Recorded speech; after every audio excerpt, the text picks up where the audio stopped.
I'm going to do three things this morning. I'm going to give you a quick overview of the Young Workers Centre. For those of you not familiar with what we're doing and what our theory of change is, I'll give you some insight into that. I'll talk quickly about a report that the Young Workers Centre released last week about wage theft. Obviously, it's a topic of the moment that is popping up in the news regularly, and we've done some quantitative surveys and analysis of this data of young workers to find out the extent of that wage theft. And then I'll talk quickly about, as I said, what our response to the attack on penalty rates has been and what we're planning to do going forward. So the Young Workers Centre was set up by Victorian Trades Hall in February 2016, so we're quite new. And the kind of driving theory of change of the Young Workers Centre is that peer-to-peer education, organising, communication is central to involving young people in collective action, and we're trying to do things a little bit differently in terms of engaging them in that idea of collective action in order to solve their workplace problems. So does anyone know in the room what the union density is amongst young workers? Crap. Terrible. It's terrible. It's about 8%, so not good. What Trades Hall recognise is that this means that a lot of young people are particularly vulnerable to exploitation and breaches of their employment rights in the workplace because they're not union members, and often if they end up getting in touch with a union, so if they think, I should call a union about this wage theft or this bullying, often they'll get knocked back by a union because they're not an existing member, because unions rightfully have pre-existing issue policies around providing assistance to new members. So what our response to this has been is that we wanted to set up a centre that deals with a number of these issues. So the first component of the work that we're doing is legal. So we're structured as a community legal centre. We have a principal lawyer who coordinates that work, and we provide once-off legal assistance to people under 30 on a workplace issue. Now, it's important that it's once-off only, because during the intake process and when we're having a conversation with that young person about their workplace problem, we let them know what a union is, the relevant union that they should join for their industry, and that next time we won't be able to assist them with their workplace problem, and that a trade union is the best organisation to assist them industrially in the future. So we know that young people often don't know what a union is, and so the fact that they haven't joined and then have an issue and then to be turned away by a union is often unfair, but it's also not a good experience for them. If they're getting on the phone to a union thinking that they can join and get assistance and they're knocked back, we think that's part of the problem. It's not a positive experience for them with the trade union, and it means that they're less likely to join going forward. So I mentioned peer-to-peer organising. All of our staff, except for our principal lawyer, are under 30. So we think it's really important that it is young people doing the talking to other young workers about the problems and about the appropriate response, which is collective action and trade union membership. So our legal centre is staffed by 15 law students who do their clinical placement with us 1 day a week. So they take the phone calls from the young workers, they do the intake process, they have that conversation about trade union membership, and they also importantly ask organising questions. So we know that individually assisting one young person after young person after young person is not going to fix what are widespread structural issues. And it also, we don't want young people to think that dealing with problems individually is the way to solve workplace inequality and injustice. So we train up our law students to have an organising conversation. So, asking the key questions of, have you spoken to your colleagues about this? Is this only happening to you? Is this happening to others? Would you be willing to organise a meeting with your colleagues, and we can send along an organiser to help with that? So that model's working really well. As I said, we think it's important that it is young people talking to young people, but what it also does is develops a whole, and what we're hoping is that it develops a whole generation of law students who wouldn't necessarily have had engagement with the union movement before or thinking about a career in the union movement. What we're finding is that a high number of the advocates the law students, we call them young worker advocates, get really passionate about employment law, get really passionate about employment rights and collective rights, and then go on and work for unions as IOs or lawyers. So that's another part of what we're trying to do through the Legal Centre. The other big chunk of the work that we do is education work. So we have 4 organisers whose primary role in their position is to go out to high schools and TAFEs and deliver workplace rights training. So on workplace rights, giving them an overview of what an award is, what an agreement is, key things about getting a pay slip, getting a contract, all of those things. Bullying and discrimination is another module that we deliver, and occupational health and safety. What that also does is allow the organisers to take queries from high school students who have workplace problems, and we can send them straight to the Legal Centre. So trades hauliers for a long time, and I think Unions New South Wales as well, had organisers going out to schools to deliver education about workplace rights and trade unions. But one of the key parts of the puzzle that was missing was when you heard about a dodgy situation going on from a teenager, you really didn't have anywhere to send them except unions, and then you go back to the same problem that I mentioned before, which is the pre-existing issue problem. They can't get help if they're not a member, and that cycle continues. So we now have somewhere to send them where they have a conversation about trade union membership and about collective action, but we actually can provide some legal assistance to them, depending on the merits of their situation. And the final component of the work that we do is campaigns and organising. So we want to normalise young people taking action. So part of our comms is always young people who are not just talking about problems, but talking about how they stood up and did something about that problem in their workplace with their colleagues, preferably. So we really want to kind of make this idea of having a workplace meeting, having a picket or an action outside a restaurant, something that's pretty cool to do, and we find that's working, that young people are interested in not just talking about problems, but wanting to do something about it. So that's a bit of an overview of the Young Workers Centre.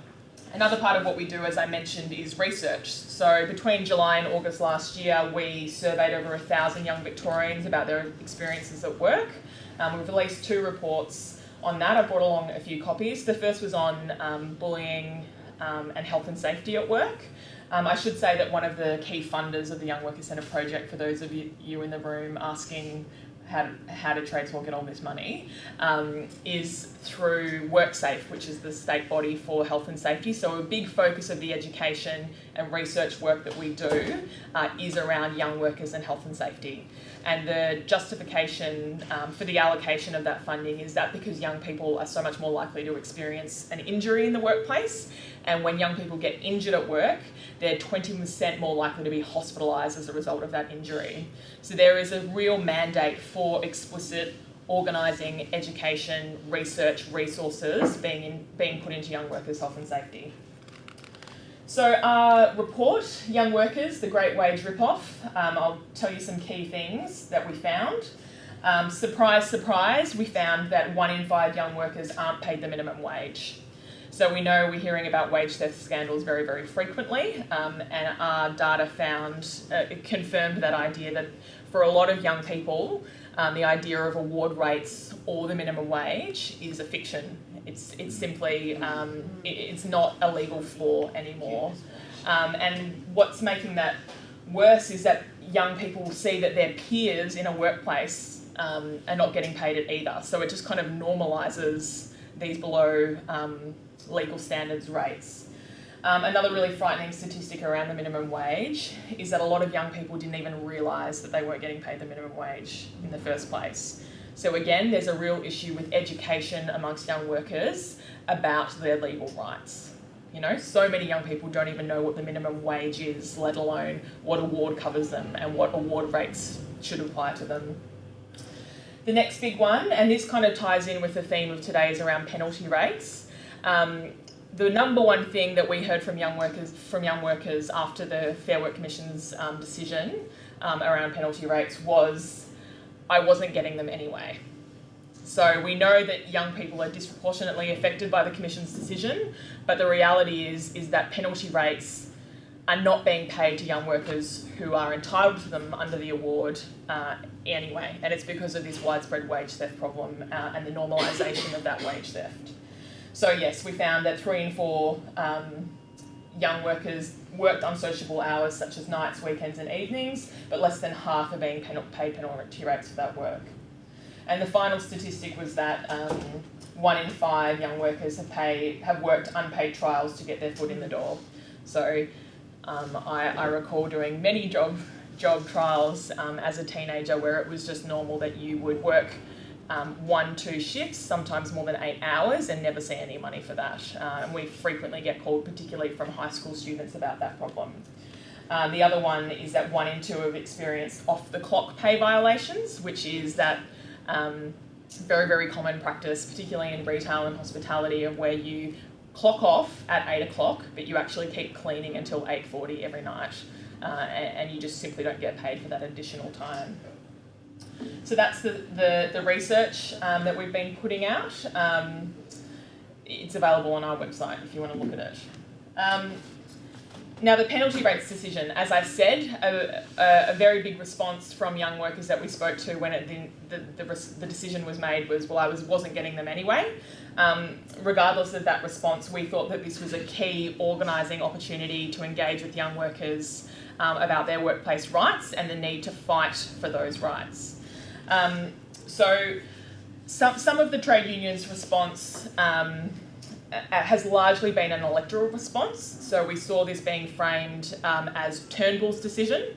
So completely shifting from the fact that the decision came from the Commission and saying that this was Turnbull's prerogative. And that makes sense because we know that the Libs have been pushing for a cut to penalty rates for a long time and have been promising their mates in various employer associations that they will be pursuing it. But it was an absolute gift to the Libs that this came from the Commission because they were able to say, this is the decision of the independent umpire. Do you really not support the importance of decision-making of an independent umpire? So the electoral strategy was important. Targeting the crossbenchers is important. Targeting marginal MPs who support the decision is important.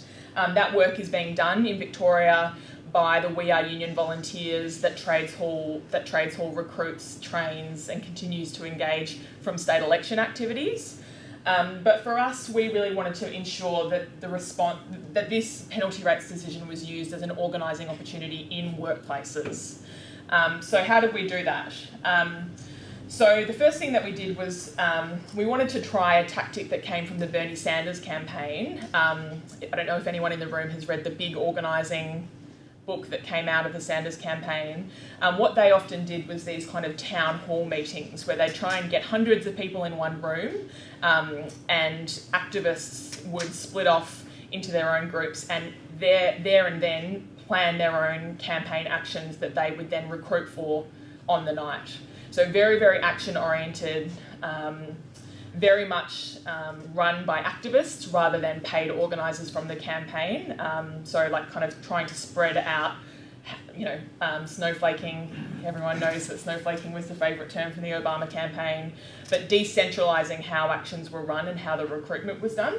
We thought this would be a good opportunity to try this for young workers around penalty rates. So we held a young workers emergency meeting in the loading bay at Trades Hall, the CFMEU loading bay in Trades Hall.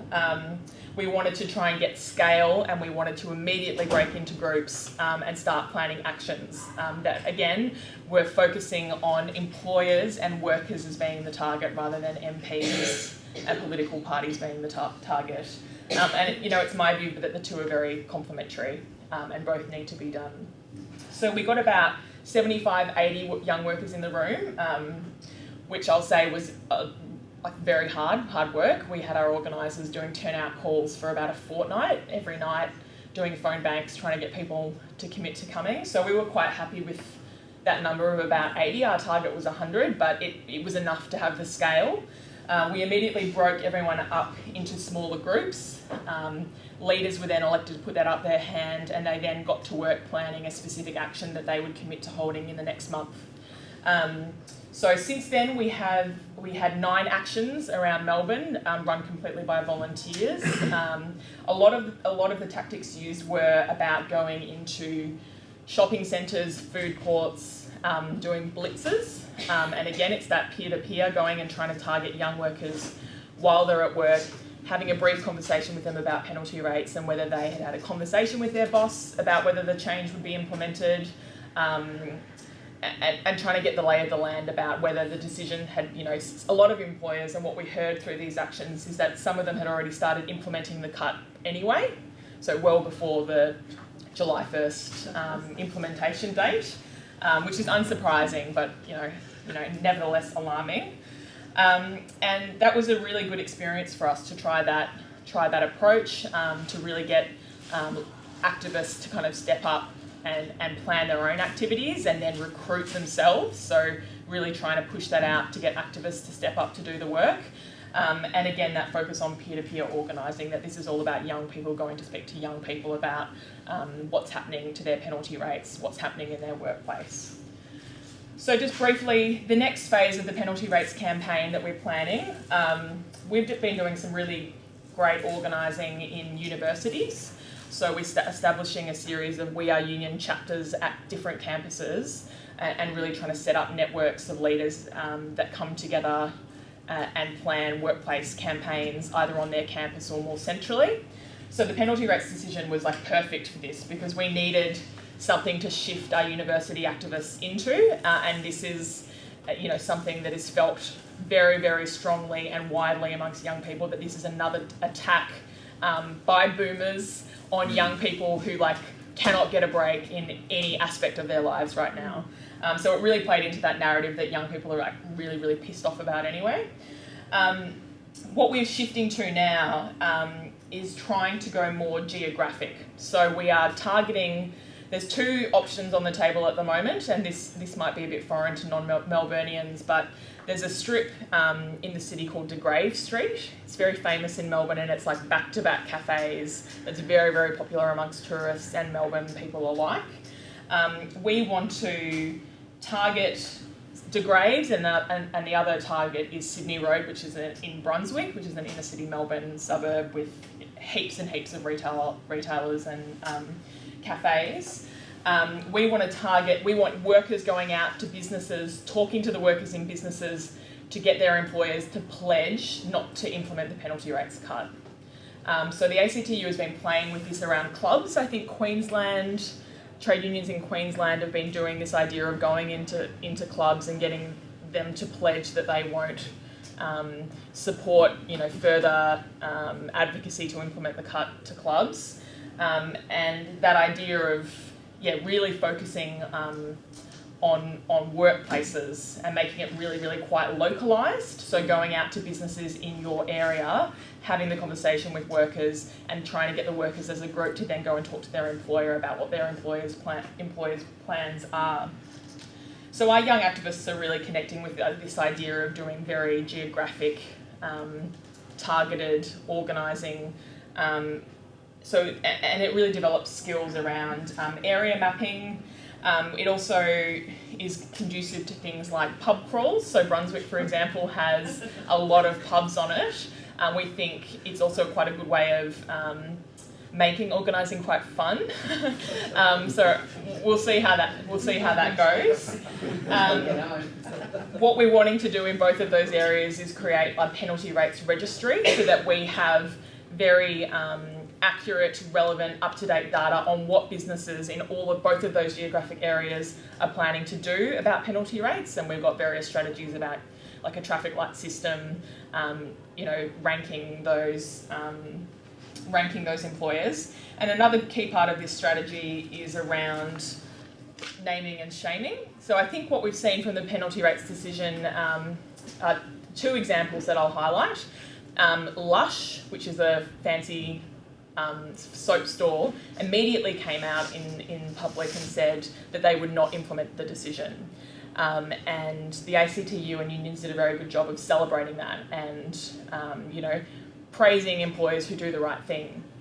And we think that celebrating those who commit to not passing on the cut, commit to respecting their workers and the work that they do on the weekends is a really good way, particularly in a local area where the action is all happening in every business, that they will really respond to the opportunity to have some positive light shed on their business. And then there's the shaming. So you'll also remember that recently K, which is a fancy retailer, had an agreement that was about to be registered or had just been registered that was including the penalty rates cut. So there was a clause included in it saying that penalty rates would reflect those penalty rates that were in the underpinning award. And there was outrage about this. I think probably because of the timing, but KKK then reversed that decision because of public pressure. So that we know that there is a lot of power in this naming and shaming tactic around penalty rates, and that's what the penalty rates register for each of those geographic areas will do. We also think it's a really good opportunity to engage local councillors. So I know I've been talking about our focus being on workplace organising rather than electoral organising, but we think it's a good opportunity to engage local councillors, local MPs who represent those areas that I mentioned, and get them engaging in what we're calling the Chamber of Workers. So we know that local chambers of commerce are really powerful institutions that MPs and councillors spend a lot of time with. We want to create chambers of workers in those areas and really get those young people engaging with decision makers so that they can influence employer behaviour on penalty rates. So that's where our campaign is heading next and gives you some insight into our thinking. We want to try different tactics and be a bit experimental in what we're doing here. We don't want to just do what we always do and hope that it produces a different outcome than it already is producing. But we know that, as I said, young people are really fired up and angry about this, so we want to seize the moment and really make changes in workplaces around Melbourne.